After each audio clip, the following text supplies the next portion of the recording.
often for Muslim communities, we just don't have the outdoors embedded within our cultural and lifestyle norms. What that means is that people don't see themselves belonging in these spaces. So we're doing quite a bit of work to try and normalise the outdoors for Muslim communities, to tackle underrepresentation. Here in the UK, often these areas are characterised or regarded as places where only white people go. So we're trying to change that and to show our communities that we can be anywhere, we can be everywhere. I think these are really important because it shows diversity in the outdoors. Living in a community where you don't see a lot of colour in the outdoors, for me, I wanted to promote that, and joining this group, it's helped me to also show others that we can get outdoors and be active.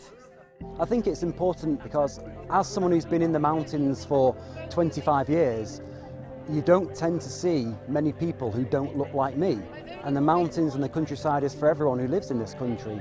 So I think it's vital that work like this goes on to encourage people who perhaps don't feel they have a place in the countryside, that they absolutely do.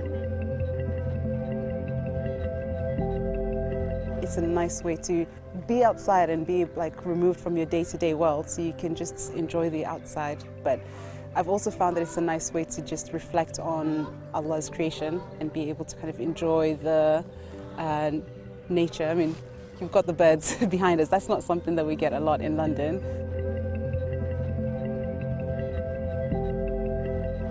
For us Muslim hikers, we organise hiking events throughout the year, and we didn't want that to stop in the month of Ramadan.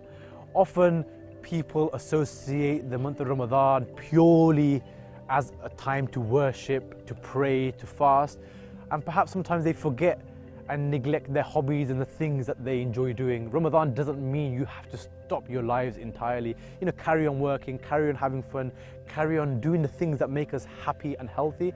I think it's all about your discipline in your mind, and you can overcome and do whatever you want to do while fasting.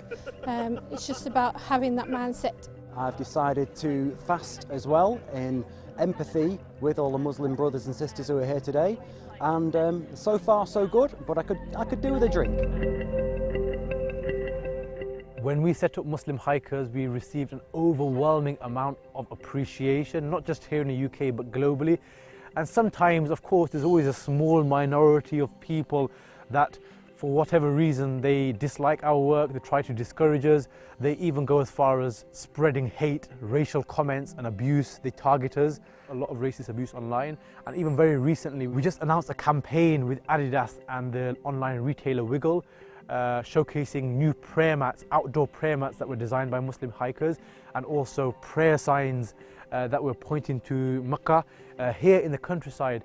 And when we announced this, we received so much abuse online. It's from a minority of people, but there's such a volume of racist abuse that is being targeted that we need to acknowledge that Islamophobia does exist. It exists here in the UK, it exists globally, it exists in politics, it exists in community, it exists everywhere, and we need to speak up against it, and that's what we as Muslim hikers have been rallying towards and against.